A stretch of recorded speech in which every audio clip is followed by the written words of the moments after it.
ఓం మహాగణాధిపతయే నమః. ఓం గురుభ్యో నమః. ఓం శ్రీమాత్రే నమః. అరుణాం కరుణాతరంగితాక్షీం ధృతపాశాంకుశపుష్పబాణచాపాం అనిమాదిభిరావృతాం మయూకైః అహమిత్యేవ విభావయే భవానీం. శ్రీమాత్రే నమః.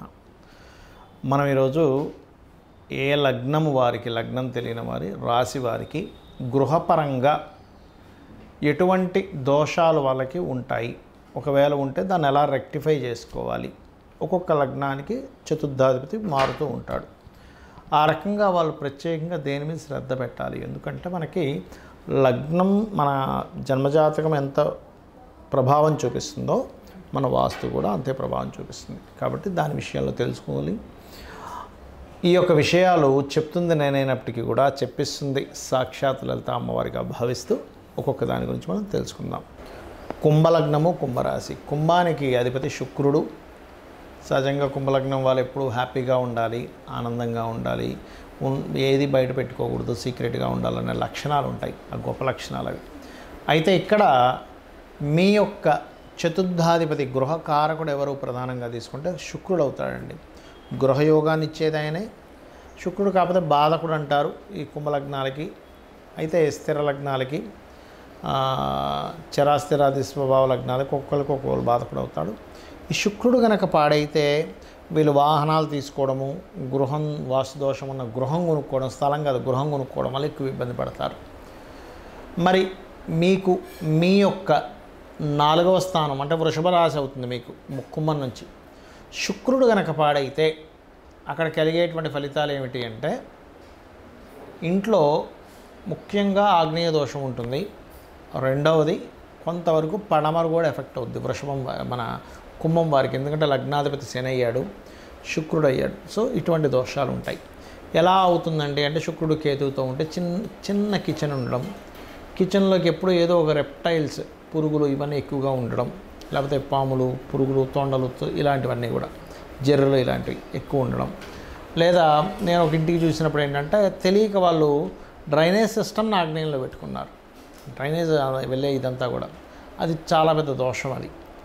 సో అట్లా ఉన్నప్పుడు ఏమవుతుందంటే ఆగ్నేయం తగ్గినప్పుడు ఏమవుతుందంటే ముఖ్యంగా స్త్రీలకైతే వాళ్ళ విద్యా వ్యవస్థ, ఆరోగ్య సంబంధించినవి పాడవుతాయి.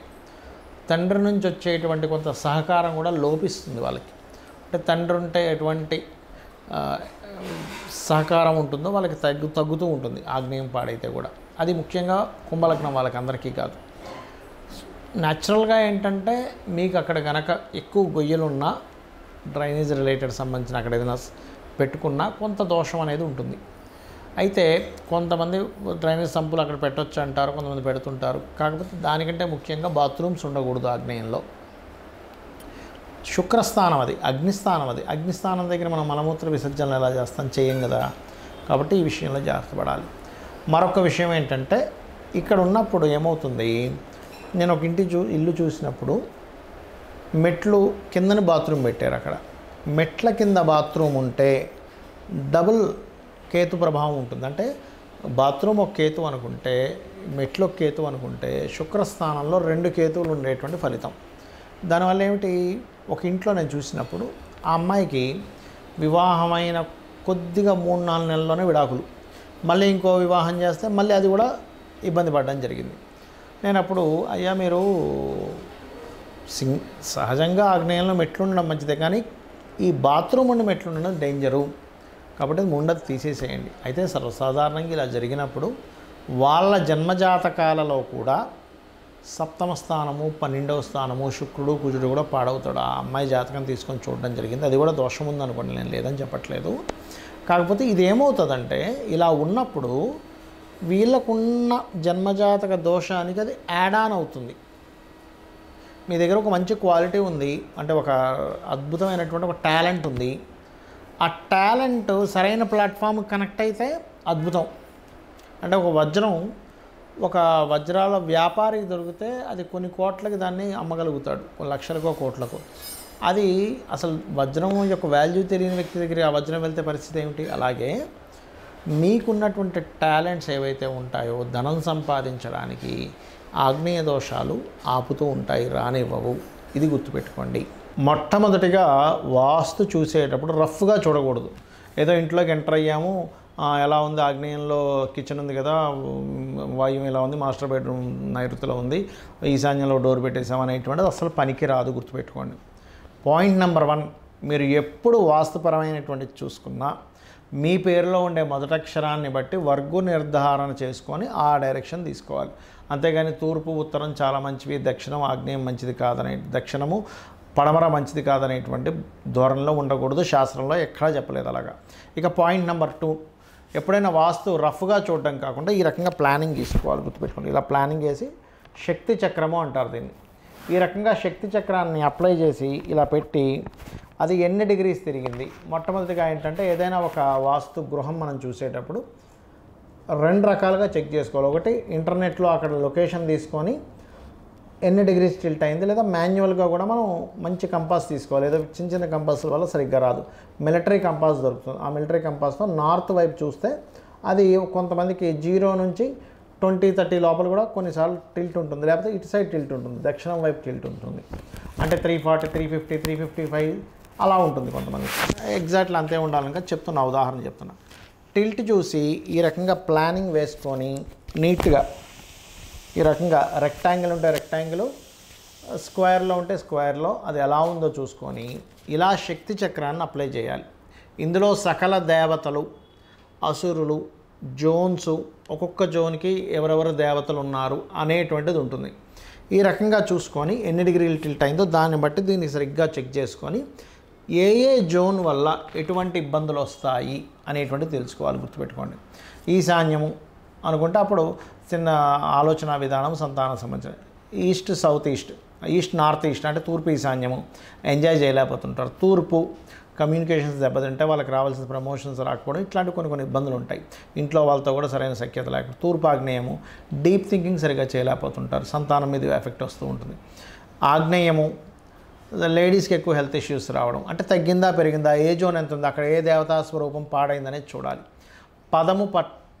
పదం బట్టి కూడా ఇప్పుడు ఏదైనా ఇల్లు కట్టుకుంటున్నాము, ఏదో ఈశాన్యంలో ద్వారం పెట్టమని ఎక్కడే చెప్పలే, అక్కడ దితిపదం వస్తే పెట్టమన్నారు. దితిపదం రాకపోతే అక్కడ పెట్టకూడదు.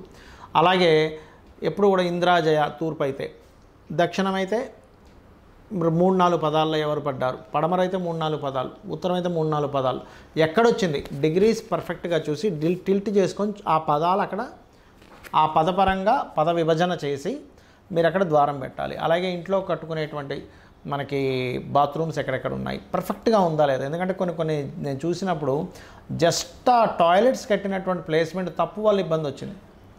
అలాగే ఇప్పుడు దక్షిణాగ్నేయం అనుకోండి, దక్షిణాగ్నేయంలో కనుక మీరు ఏదైనా బాత్రూమ్స్ కట్టుకున్నారు, శక్తి నశిస్తుంది, అక్కడ నెయ్యి పెట్టమని చెప్పారు. శక్తిని ఇచ్చేటువంటి ప్రదేశం దక్షిణం, ప్రొఫెషన్ గ్రోత్ ఇచ్చేటువంటి ప్రదేశం. దక్షిణే సైందత అంటారు, అంటే ఏమిటి, దక్షిణ వైపు తలబెట్టి పడుకోమన్నారు. దక్షిణ నైరుతి, దక్షిణ నైరుత్యో హృదయ పురుషత్యాగ మందిరం, అక్కడ బాత్రూమ్స్ కట్టుకోమని చెప్పాడు శాస్త్రంలో. విశ్వకర్మ ప్రకాశిక అనే గ్రంథంలో చాలా స్పష్టంగా ఈ విషయాలు ఉన్నాయి. ఇక నైరుతి, నైరుతి అంటే ఏంటి, నైరుత్యత శస్త్రగారు అన్నారు. అంటే ఏమిటి, మీ యొక్క పనిముట్లు, మీరు ఏదైతే మీ ప్రొఫెషన్ ఏదైతే ఉందో దానికి సంబంధించి అక్కడ పెట్టుకోమన్నారు.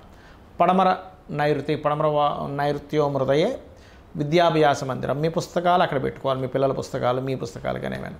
అలాగే పడమర గెయిన్స్ అండ్ ప్రాఫిట్స్ తగ్గుతాయి అక్కడ ఏదైనా దోషం ఉంటాయి. పడమర వాయువ్యం మీ ఎక్కువసేపు అక్కడ ఉండకూడదు, ఎక్కువ డిప్రెస్ అయిపోతాడు. వాయువ్యం భాండార సంస్థితం, చాలామంది తెలియక వాయువ్యంలో పెంట అని బాత్రూములు కట్టుకుంటున్నారు, ఎక్కడా శాస్త్రంలో లేదు, గుర్తుపెట్టుకోండి. అలాగే పడమర వాయువ్యంలో మనకి గోశాలలు పెట్టుకోమన్నారు. మనకి ఇంట్లో ఉండేటువంటి ఇవి ఉంటాయి, కుక్కలు, గోవులు, గుర్రాలు ఇలాంటివి పెట్టుకునేటువంటి ప్రదేశం. పడమర వాయువ్యో హృదయే లేదా పడమర వాయువ్యో భాండార సంస్థితం, అంటే భాండాగారం, ధాన్యపు భాండాగారాలు పెట్టుకునేవారు. ఉత్తర వాయువ్యం అంటే ఏమిటి, అక్కడ పాడైతే ఇద్దరి మధ్యని ఉండేటువంటి అట్రాక్షన్ దెబ్బతింటుంది భార్యాభర్తలది. ఉత్తరైనది సంస్థితం, తెలియక ఉత్తరం వైపు బాత్రూములు కడుతున్నారు ఇవాళ రేపు కన్స్ట్రక్షన్స్లో. నిధులు ఉంటాయి అక్కడ, ఈ కుబేర స్థానం అది, అక్కడ పోయి మలమూత్ర విసర్జనలు ఎలా చేస్తారు. ఉత్తర ఈశాన్యం హృదయ ఔషధాత్ కార్యతు, మెడిసిన్స్ పెట్టుకునే ప్లేస్. ఈశాన్య దేవతాగృహం, ఈ మధ్య ఏంటంటే ఈశాన్యంలో దేవతాగృహం కట్టకూడదు బరువు అంటున్నారు, తప్పండి. ఈశాన్య దేవతాగృహం అనేటువంటిది మీకు విశ్వకర్మ ప్రకాశిక అనేటువంటి గ్రంథంలో చాలా క్లియర్గా ఉంది శ్లోకం. నువ్వు ఎలాగ కట్టుకోవు. కాకపోతే లోపల మెట్టు సిమెంట్తో కట్టకూడదు, హైట్ ఉండకూడదు. కాబట్టి ఇంటి లోపల అపార్ట్మెంట్ ఇండివిజువల్ హౌస్లో ఆ గది సెపరేట్గా పెట్టుకోవచ్చు, దానికి ఎటువంటి దోషము లేదు. కాకపోతే మీరు టెర్రస్ మీద ఒక కట్టి ఈశాన్యంలో కేవలం టెర్రస్ మీద ఒక పెట్టి నైరుతి డౌన్ అయితే అప్పుడు మాత్రం దోషం గుర్తుపెట్టుకోండి. కానీ నైరుతిలో ఆల్రెడీ ఒక గది ఉందండి, ఈశాన్యంలో మేము చక్కగా ఓపెన్ పెట్టుకోవాలని అక్కడ కట్టుకున్నప్పుడు దోషము లేదు, ఇది గుర్తుపెట్టుకోండి. ఈ రకంగా మీరు కనుక కలర్స్, వస్తువులు, ఇంట్లో ఉండేటువంటి ఇంట్లో చేసే యాక్టివిటీస్ అంటే పడమరలో కూర్చొని ఆనందం తినమని చెప్పారు, తూర్పు వైపు రాముడు పట్టాభిషేకం పెట్టుకోమని చెప్పారు, తూర్పు వైపు సిట్టింగ్ ఏరియా పెట్టుకోమని చెప్పారు. ఇలా అనేకమైనటువంటి విషయాలు క్లియర్గా మీరు ప్లానింగ్ తీసుకొని ఈ రకంగా శక్తి చక్రాన్ని అప్లై చేసి నార్త్ డిగ్రీస్ ఎన్ని డిగ్రీలు తిరిగిందో చూసి యాక్టివిటీసు కట్టడాలతో సహా మీరు చెక్ చేసుకొని ఏది కూడా కూలగొట్టాల్సిన అవసరం ఉండదు. వాస్తు చూసినప్పుడు అందరూ ఏమనుకుంటారు, వాస్తు అనగానే కూలగొట్టేస్తాం అనుకుంటారు. కాదు, క్లియర్గా వాస్తుని చూసి చేసేటువంటిది ఏదైతే ఉంటుందో 100% మీకు ఆ యొక్క మార్పుల వల్ల, ఆ రంగులు లేకపోతే ఆ మెటల్స్ వల్ల ఖచ్చితంగా మీకు ఉపయోగపడుతుంది. శ్రీమాత్రే నమః.